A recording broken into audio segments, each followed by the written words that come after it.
This podcast may contain adult themes and triggering topics. Please be kind to yourself if you get triggered by what we discuss.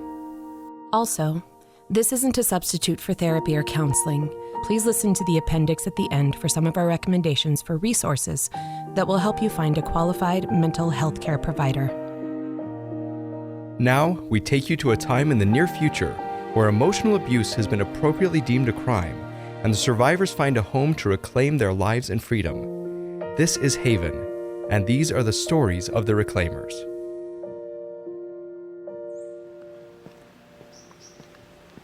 Hey, Truman. Oh, this tree is looking amazing. Well, thanks. I'm pretty proud of it. You've been hard at work. Speaking of, have you got any digging today? No, but I do have some seeds. The arboretum is looking great. Yeah. Truman, are you okay? My mom didn't respond to the letter. So you sent it? Yes. Which version? The one I read you last. The one where I told her I couldn't have a relationship with her if she was going to keep up with the abusive behavior. Oh, Truman. May I have your permission to... Yeah, but I've been broadcasting even without. Oh, okay. That's what that was. I'm so sorry she didn't respond, Truman. I'm okay. What are you feeling, though? I'm feeling distant, isolated. She called every single one of my siblings to talk with them this week. Then she called my abuser and she told her she wanted to have a relationship with her. Truman, there is so much sadness here. Yeah. It feels self-indulgent to feel this sad. Many adult children of narcissists feel that way. Their feelings are a luxury, or to feel them is indulgent or makes you spoiled. Yeah, that. I'm also so lonely. First my girlfriend, now my mom. No wonder you're so sad. Those seeds go on that side. Thanks. But what I do about this emotion, I know it's a signal. I know how to just be with it. But still, it just lingers because every moment is a reminder that my mother just hates me. What do I even do? Truman, can I offer you a hug? Yeah. I really think I'd like that.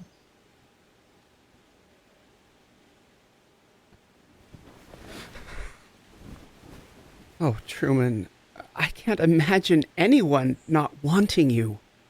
You deserve so much love. And you've got such a good heart. For what it's worth, I love the time I get with you. I love your wit and your intellect and your thoughtfulness and everything you are. I am just so terribly, terribly sorry this is happening to you. But I chose it. I'm the one who sent the letter. Truman, after years of bullying abuse from your mother, you sent a letter asking her for civility and equality. You didn't choose her silent treatment. You wanted something else. You say that like it's a virtue. Like I did something good. But it doesn't feel like I did. It just feels so... I can't even put it into words. Hopeless? Yes, that. And over here, it feels impossible to even face. I'd like to try my very favorite tool. It's a bit difficult to get the hang of it, but are you up for giving it a shot? Yeah, sure. Which one is it? Fantasy. Okay, yeah. The one about using your imagination to help guide emotional systems? I love that you've read the materials that closely. Can't call myself a good recovery coach unless I'm willing to accept the amazing coaching I'm being offered. What's the tricky part of using the tool? As you can imagine, when emotions are swirling, it's tempting to do whatever we can to escape them. Okay, so don't use the fantasy to escape the emotion. The point is to use the fantasy to guide you to the emotions. But I'm already feeling a ton of stuff. And what do you want to be feeling? Confident, loved, wanted, noticed. Good. Solid insight there. What if we use a springboard character? Tell me, what's your favorite book of all time? Don Quixote, Okay, and you admire Quixote? very much. If Quixote were to send you a message that made you feel good about yourself, what would it say? Something that would make me feel good about myself? That's a tough one, because I'm not sure there's anything that would make me feel good about myself right now. I know that sounds concerning, but How so? I just know how it is when I ask reframe questions like that with my coaching clients. I feel a lot of concern for them when they answer like that. By the way, your block is locked down. I'm not sensing any concern or anything. Now that I know you're an empath, I can help you by providing that block in the right way. Does it take extra energy? Not at all. And the need to distract from my earlier question, that's pretty resonant right now. Okay. I wasn't trying to veer off to a tangent, totally. I'm just curious about what your experience is like as an empath. I'm happy to discuss that. But first, the question about what Quixote might say? Fine. I still don't know the answer to that. What would he say if he sent a message to one of your coaching clients who was struggling with something like this? Well, you might say that they're loved, how impressed he is by their devotion to the quest. And if he were referring to your quest, what would that be? The quest to see myself the way I see my clients. That's beautiful, Truman. You know, if I had the chance to send you a message, I'd tell you how impressed I am with your work at the Haven so far. I'd tell you how inspirational you are to me. I'd infuse the message with confidence so you deeply, deeply believed in yourself. I'd read that message, but I don't know if I'd believe it. That's to be expected. Totally understandable. Would you be willing to read the message as many times as it was sent, even if you didn't believe it? Well, yeah, there wasn't an expectation I'd need to believe what it said. Could you pull out your phone for a minute? Sure. Check the Haven app you got during intake. See that little alarm icon? Yeah, got it. Spend a minute or two writing what Quixote would say to your client, and then let's set it to pop up on your phone a few times a day. Okay, yeah, got it. Now, when it shows up, it'll help you channel your energy toward thinking kindly about yourself. What if I don't believe it? What if you do? Okay, well played, Pheeny. No, truly, this is the point of the fantasy tool. The point is to help you imagine the possibilities of happiness, of confidence, of love. Of hope? Hopeless doesn't get the last word here, Truman. And I know the hope feels heavy right now. So let me carry the hope. You just focus on using the tool.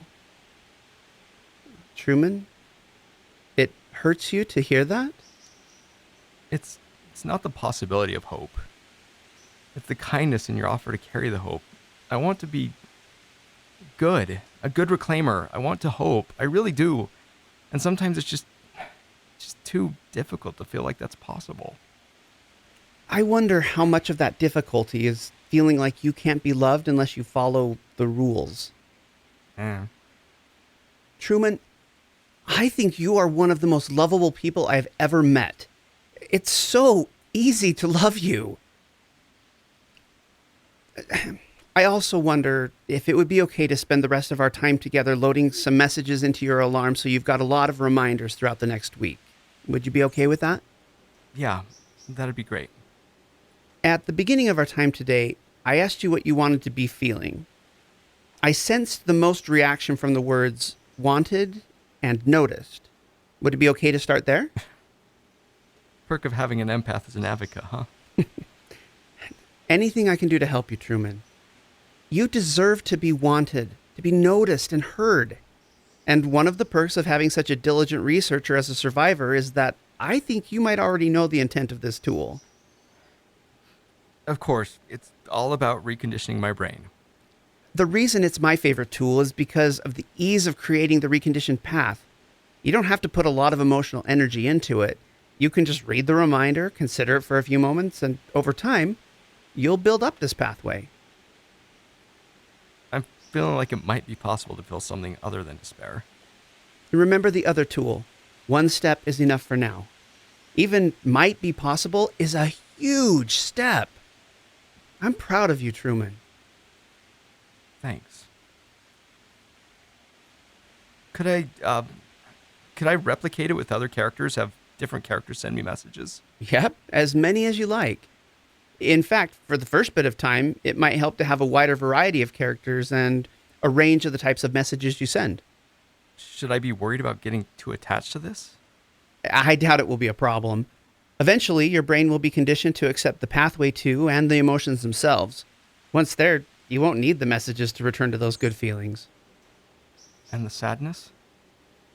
I'm sorry to say that the sadness won't go away. I'm sensing the sadness comes from grief, and grief demands our time and attention in order to process. However, the good feelings you get from your alarm app messages will build you up so you have the wherewithal to process the grief. Well, that's something. Truman, there's something else I want to share. Are you okay continuing? Yeah, for a little while. I think I recognize the good enough to be loved that you've shared with me because I've been there. I wanted to share that because I know how isolating it can be. I know how deeply it affects every decision, every moment, and every possible connection. Truman, you are not alone. What your mother conditioned you to believe, it's not true. You deserve to be loved no matter what rules anyone has for you. And this devastation, that lost feeling, with effort, with work, it does get better. No one will ever be able to give you the amount of love and support that you give yourself. So the sadness, the grief, the rules, all of that, they fade away as you take the small steps to love yourself. Take the time you need to teach yourself to be the parent you've always needed. You deserve to have the space you need to work on this, and I will be there. Pheeny, thank you. Who you are is enough, Truman. No rules required, ever. I think these seeds are all set. I might need a nap now. I think that's a fantastic idea. Go ahead, I'll clean up. Hey, Ben, it's over here. Oh, hey. Excuse us. Hi, Pheeny. I'm just showing Ben around the Arboretum. Are you two in session? Just closing out. I have a few lists to make. Yeah, definitely. A session with Pheeny if it ends in a list of some sort. Hey, careful, Rose, or I'll assign you 2 or 3 lists next time. Yeah, I'll see you in a couple of days. Good to see you, Rose. And you, Ben. Rose, which one was it? This one. See that little spot down there? That hole? That giant, big, huge hole? Don't be mean. I tried to keep it alive. I really did. Finally, Truman had to move it over there. Whoa, look at that sucker. Truman really is great with trees. And I'm clearly not. This is what makes us soulmates.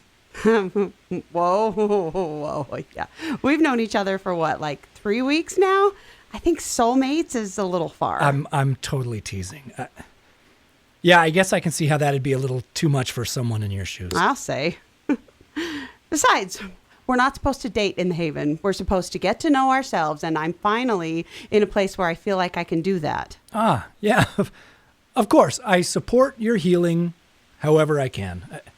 Hey, when are you meeting with Pheeny next? Day after tomorrow, What are you doing tomorrow? I was planning to work on my Pheeny homework and then go to the afternoon hike with Julia. No time for me? No, but I could come by after the hike. I'll be tired, but Thanks. I just really want to see you, and I'm feeling lonely in that big lodge, all by myself. your staff counts as a whole household unto themselves. I have a hard time believing they'll leave you alone at all. But they're not you. I need you? That's sweet of you to say. I appreciate our friendship, too. I see. Message received. Can I at least walk you back now? Or is that off limits too? Oh, sure, just stop being so weird. That, madam, is a vicious rumor spread by people I've stepped on. Okay, no need to pull out Hawkeye jokes. I'll walk you back.